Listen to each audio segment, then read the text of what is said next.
Corinthians, meu amiguinho e minha amiguinha que tá aqui, ele não é um raio que bate na nossa cabeça e mata instantaneamente. O Corinthians não é um acidente de avião que você nem vê, de repente, pô, tá numa serra e morreu.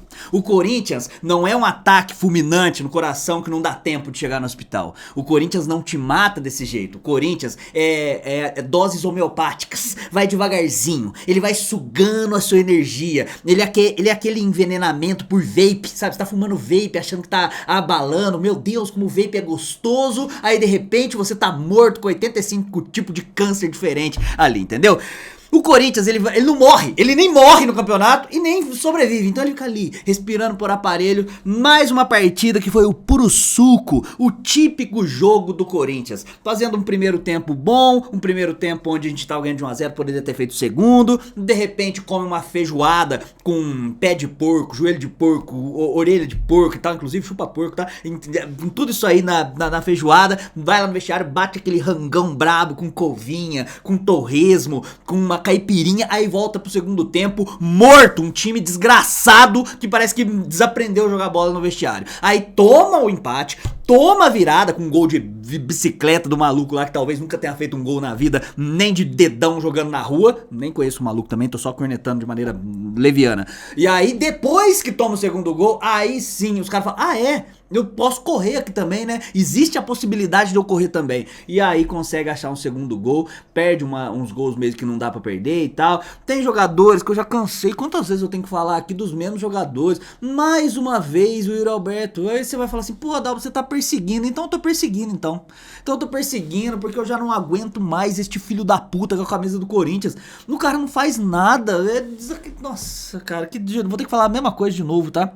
Vamos com calma aí, vamos ver se a gente consegue desenrolar um pouquinho sobre essa partida. É muito importante você deixar o like aqui embaixo, se inscrever no canal, ativar o sininho, todas essas coisas aí ajudam demais a gente a continuar existindo. Quem tem condição de dar um passo além e fortalecer financeiramente, é isso que faz a gente estar aqui no curto prazo. Então tem aí a opção da nossa chave Pix no primeiro comentário fixado, às vezes você pode mandar 10ão, às vezes 100ão, às vezes 5, às vezes 2, não importa, vai ajudar. E tem a opção do valeu também, eu faço questão de responder todos vocês que fortalecem principalmente financeiramente, se tornando membro do canal aí, tá? E aí vamos pra escalação. Não dá pra culpar o Dorival pela escalação, tá? Porque vamos pela escolha do ataque primeiro, antes de narrar a escalação toda, né? A escolha do ataque foi Yuri Alberto, este pedaço de bosta que a gente tem, e o Dieguinho. O Dieguinho fez por merecer nas últimas vezes que entrou, porque foi bem. E aí nada mais justo e meritocrático do que um cara que tá bem, você dá mais minutagem pra ele, dá mais lastro pra ele jogar, ao contrário do Guinegão, que nas últimas vezes ele tinha entrado e não tinha entrado tão bem. Porém, o fato do Guinegão ter entrado e não ter entrado tão bem é culpa do Dorival, da comissão técnica. Então, indiretamente foi uma burrice, acaba sendo aí as consequências de uma burrice da comissão, porque no momento que o Guinegão estava com mais confiança, que estava mais pra cima, a comissão técnica resolveu, né, tirar a minutagem dele, né? Ele jogou 7 minutos em 4 jogos, né? No momento que ele precisava jogar mais, na hora que teve que escolher entre sacar os medalhões e colocar o Guinegão, preferiu colocar o Guinegão no banco. Então isso aí foi consequência, mas de fato a escalação em si, a única ressalva que precisava ser dita era essa, né? O Dieguinho mereceu estar lá, não foi demérito do Dieguinho, não seria demérito do Dieguinho, então ele merecia estar ali. Talvez valeria até um Guinegão e o Dieguinho na frente, porque o Yuri Alberto é um pedaço, um saco de batata podre, de bosta que tem na frente no ataque do Corinthians. E a escalação foi com o Hugo Souza, que voltou e dá uma paz quando ele volta, né? Com todo respeito ao Felipe Longo, acho que o moleque tem bastante potencial, mas ainda não tá pronto pra passar aquela confiança pra gente, e ter o Hugo Souza no gol faz toda a diferença. Teve uma bola no primeiro tempo que o maluco chapou na gaveta, e que é leviano também falar isso, mas eu acho que o Felipe Longo tomaria aquele gol. O Hugo Souza teve uma envergadura pra poder chegar e defender. Aquele lance especificamente estava impedido, mas mostrou que é um goleiro que passa realmente segurança.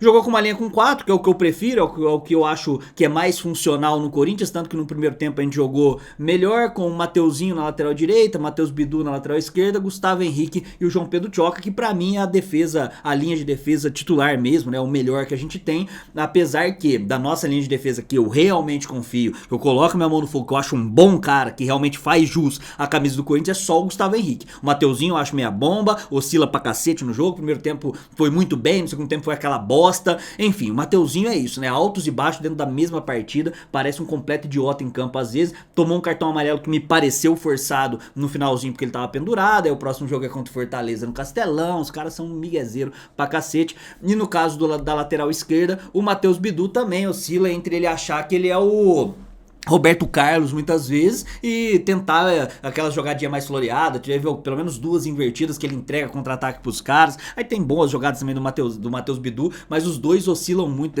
dentro da mesma partida, e todas as vezes que eu vejo ou escuto alguém falar de Matheus Bidu na seleção brasileira, morre uma criança na China, impressionante, é inacreditável, morre um urso panda na China, toda vez que alguém cita Matheus Bidu na seleção brasileira, pra mim é uma ofensa pra seleção brasileira, mas é o que a gente tem mesmo, né? Hoje o Matheus Bidu na lateral esquerda. Aí a gente jogou com aquele losango no meio campo, onde tem o Ranieri fazendo a primeira volância, ao lado do Carrijo, o Breno Bidon e o Rodrigo Garro. Vamos de novo falar de Rodrigo Garro. Mais uma partida onde o Rodrigo Garro ficou completamente apagado, pouco apareceu em momentos ali muito específicos e tal, nada que fizesse realmente diferença, não teve aquele passe mais em profundidade pra mula do Yuri Alberto, não teve também uma tabelinha ali mais próxima, numa triangulação com o próprio Dieguinho, não complementou o meio campo junto com o Breno Bidon, simplesmente o Garro que a gente, sabe, não espera ver, a gente viu mais uma vez. Eu já dei a minha opinião aqui, foi uma opinião polêmica, apanhei, fui xingado de um monte de corintiano que tem por aí, falando que eu tava exagerando, mas pra mim, o Rodrigo Garro Prime, aquele Rodrigo Garro de alto nível que a gente teve no final da temporada 2024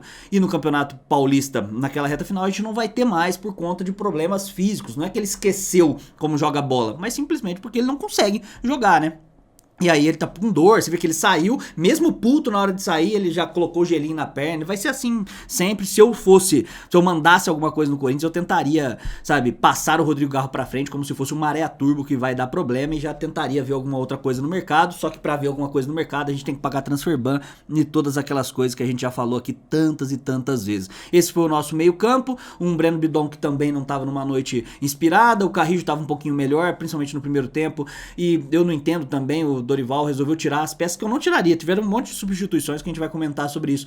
E no ataque, o Dieguinho, que tava até tentando fazer alguma coisa, ainda não se adaptou, e vai demorar ainda para se adaptar no profissional, porque é diferente, o tempo de bola, o corpo dos caras e tal, mas mesmo assim ele tava dando trabalho lá pro Cuiabano, e o Yuri Alberto foi aquela bosta de sempre. Dos caras que entraram, Vitinho, cara, assim, ó, eu vou ter que falar que o Vitinho, a hora que tava no finalzinho do jogo, ele bateu um escanteio igual um imbecil, que é um escanteio quase que rolado no primeiro pau, depois a bola sobra pra ele vai cruzar, cruza errado de novo, aí ele faz um corta-luz e faz um corta-luz de imbecil, de idiota, só que ele deu uma assistência, fez uma puta jogadaça ali no gol do Gustavo Henrique, que também foi importante. E aí, qual Vitinho a gente espera? Eu não espero nada, tá? Pra mim um jogador mediano, medíocre, tá? Como eu sempre falei aqui, apesar de ter entrado, no momento entrou bem, depois começou a ir mal de novo. Dos outros caras que entraram, o Maicon é o pizzaiolo do Corinthians aí, né? O cara que entrega pizza em rodízio, que pede, só serviu lá pra ir lá defender o Guinegão, que também tava tretando à toa com o cara ali.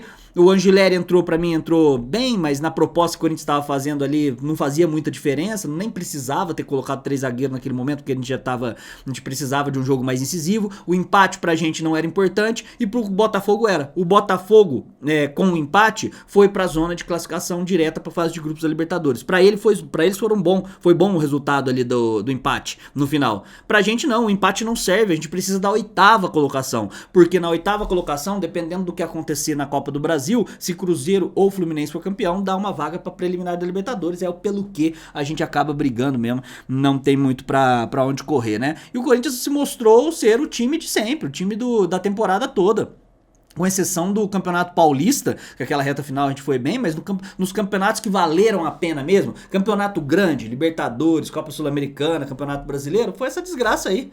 E aí a gente pode pegar como exceção a Copa do Brasil por enquanto, porque a exceção da Copa do Brasil foi a exceção da exceção, que foi ter eliminado o Palmeiras nas oitavas de final, mas contra o Novo Horizontino era obrigação passar, e mesmo assim passou jogando um futebolzinho meia bomba. Aí contra o Atlético Paranaense, porra, o Atlético Paranaense tava na Série B, tinha que ter passado também, e o Corinthians foi isso a temporada toda. E a galera ainda brota aqui e reclama, fala assim, pô, Dava, você tá comemorando aí que o Palmeiras não foi campeão da Libertadores? Tem que comemorar mesmo, porque o que nos resta nesse momento é isso. Vamos dar as notas aqui, né? E aí eu vou comentando mais um pouquinho individualmente sobre cada um dos jogadores, tá? Deixa eu ver se eu anotei alguma coisa aqui, né? Ah, eu falei da jogada ensaiada de uma falta aos 33 do primeiro tempo lá, que o Garro rola pro Mateuzinho, aí o Mateuzinho finaliza, aí o goleiro defende e tal, na sequência o Yuri Alberto debaixo da trave, ele se enrosca, ele não consegue dominar a bola, ele não consegue tocar, ele não consegue finalizar, ele não consegue fazer nada, que jogador horrível que é o Yuri Alberto. Ai, mas ele tem tantos gols na arena, porra, enfia no cu esses gols aí, cara, nossa, é um dos atacantes muito ruim, não condiz com a camisa do Corinthians. É que vocês são mais novos aí,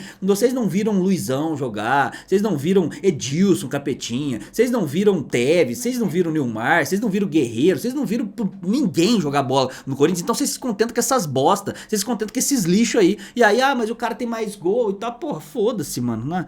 Enfim, e aí eu acho que é só isso que eu coloquei aqui, né? Yuri Alberto fura nesse lance, foi terrível, vamos dar as notas, comenta aí embaixo o que você achou da partida, eu sempre gosto de ler todos os comentários, eu respondo alguns, né, comentários via Pix e via Superchat, eu sempre respondo, tá? Então se você puder fortalecer, tem a opção da nossa chave Pix aqui, e também a opção do Valeu.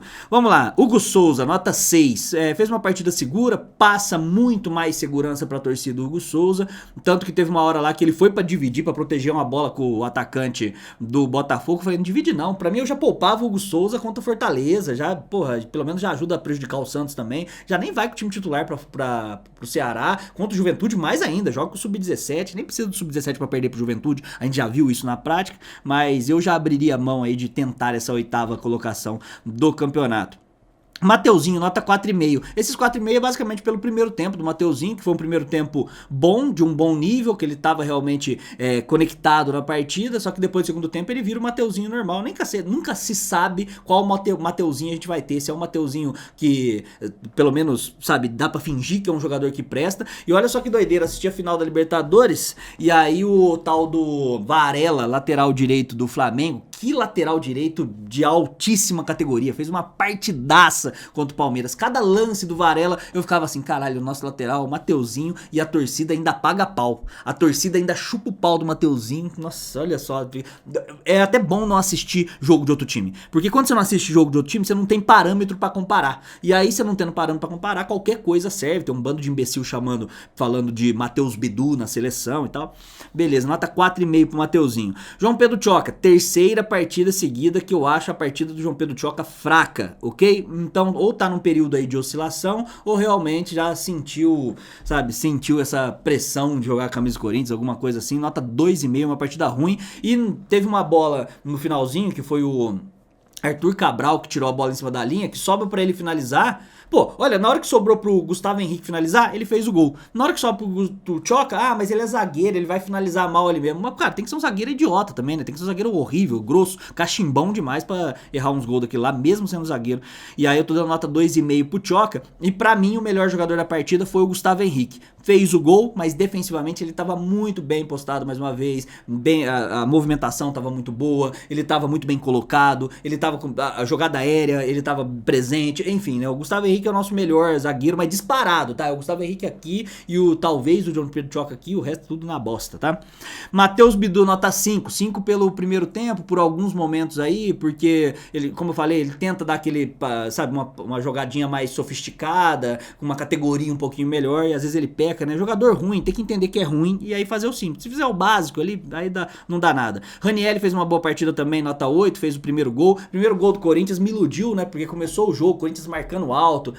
Por isso que eu falo, né, cara, que Corinthians que a gente espera? É aquele Corinthians que começou o primeiro tempo, marcando alto, colocando pressão e tal, atacando os caras, ou esse Corinthians do segundo tempo? A gente tem os dois o tempo todo, a temporada toda. Então, da mesma maneira que a gente pode ganhar os últimos 2 jogos, a gente pode perder os últimos 2 jogos jogando mal. E no comecinho do jogo, o Ranieri dá um bote preciso ali na saída de bola do time do Botafogo, sobra pro Dieguinho, que não foi fominha, jogou pelo coletivo, rolou pro Ranieri, o Ranieri fez o primeiro gol aí. Dava pra gente ter ganho esse jogo, que dá raiva são esses jogos assim. É jogo que dá pra ganhar, mano. Dá pra você conseguir os 3 pontos. Aí o Corinthians consegue um na marra, esse um aí. Ranieri nota 8, boa partida do Ranieri. Carrijo, no primeiro tempo, nota 4, assim, tá dentro do possível ali, não foi uma partida brilhante, mas uma partida ok, vai, e aí ele saiu no segundo tempo, eu não teria tirado o Carrijo, mas nota 4, Breno Bidon também não teria sacado o Breno Bidon, não sei nem se ele foi sacado na verdade, tá, nota 4 aí pro Breno Bidon, Rodrigo Garro, nota 1,5, e o Rodrigo Garro só não foi o pior jogador da partida, porque existe um cara chamado Yuri Alberto. E aí vai falar o que, né? O Garro não fez porra nenhuma, o Yuri Alberto fez menos ainda. Os dois podem dar a mão aí, sabe, pra jogar um videogamezinho. Eu tô dando nota 7 pro Dieguinho, deu assistência, foi participativo, pecou em alguns lances lá também, mas eu não vou pegar no pé do Dieguinho. Dos caras que entraram, Maicon, nota 3, só serviu pra arrumar tretinha ali no final. O André, nota 4, pra mim entrou mais ou menos o André. O Vitinho, nota 5 pela assistência, fez aquela boa jogada e depois voltou a ser o Vitinho. O Guinegão, nota 2. Teve comentarista lá, tava falando que o Guinegão entrou bem aonde? Ele escorregou, fez falta, sabe? Nada, não teve nada do Guinegão, tá? Então nota 2. E o Angileri nota 4, mesmo, mais ou menos aí a mesma pegada do André e tal, que entrou, não comprometeu, mas também não foi brilhante na partida. E o Corinthians foi isso, tá acabando o Campeonato Brasileiro, ainda bem, graças a Deus tá acabando o Campeonato Brasileiro, é meio de tabela mesmo, talvez até um pouquinho menos, né? E se agora a gente precisa pensar só numa coisa, tem que conquistar pelo menos a vaga na Sul-Americana, vocês concordam? Pelo menos em 13º tem que ficar, pra gente conquistar essa concorridaça vaga para a Copa Sul-Americana, porque imagina ficar em 14º, 14º ainda tem chance ainda, porque se por acaso o Cruzeiro ou o Fluminense for campeão da Copa do Brasil, abre a 14ª colocação, imagina ficar em 15º e nem pra Sul-Americana vai, só 2 times não vão pra Sul-Americana, porque abaixo desses 2 vão pra Série B, né? Só 2 times, se o Corinthians conseguir a proeza de ficar ali, aí vai ser muito abaixo da média mesmo. É torcer pra no jogo contra o Fluminense jogar um pouquinho melhor, fazer alguma coisa aí, porque realmente não dá pra esperar porra nenhuma desses caras aí. Certo? Eu esqueci alguma coisa? Primeira da mão não, tá tudo em paz aí. Então, beleza.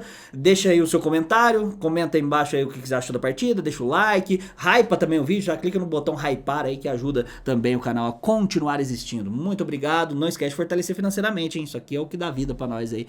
Muito obrigado, até a próxima. Vai Corinthians e contra rival é poucas ideias. Tamo junto, é nóis.